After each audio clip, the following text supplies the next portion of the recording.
Moi je pense qu'effectivement il faut être relativement complet pour prendre le départ d'un Vendée Globe et il faut être en paix avec soi-même. Il ne faut pas partir avec des choses à régler parce que comme tous les sentiments sont exacerbés sur l'eau, je peux prédire avec une certitude que ça se déroulera mal.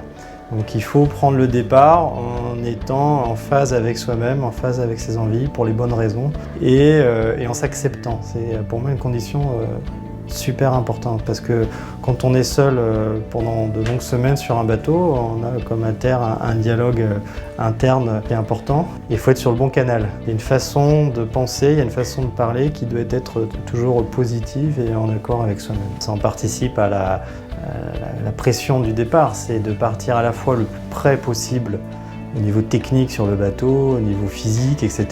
Mais le plus près possible dans sa tête. Ça veut dire aussi qu'il faut que ma femme soit dans les meilleures conditions, c'est-à-dire que j'ai essayé d'anticiper un maximum de choses dans la gestion qui sera son quotidien pour l'aider au maximum. Tout un tas de paramètres qui me permettent de libérer l'esprit et de se dire voilà tout ce que je pouvais faire en amont pour faciliter la vie de mes proches, je l'ai fait, donc maintenant je peux me concentrer sur la course.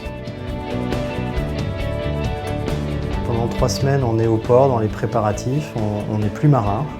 On est dans l'échange, dans le partage avec le public, avec les partenaires.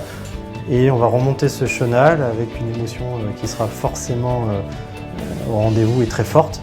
Et au moment où l'équipe technique descendra du bateau, c'est-à-dire 6 minutes avant le départ, je vais redevenir un solitaire. De manière tout à fait brutale, et il faut pourtant retrouver tout de suite ses sensations, sa maîtrise du bateau. Pourquoi je pars? Parce que je me sens très heureux et à l'aise sur un bateau au large en solitaire. Et pourquoi est-ce que je me sens dans cet état un peu euphorisant?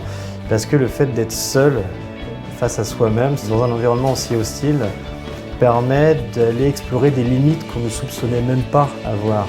Et puis il y a cet univers très particulier qui nous force à être en éveil et qui exacerbe les sens.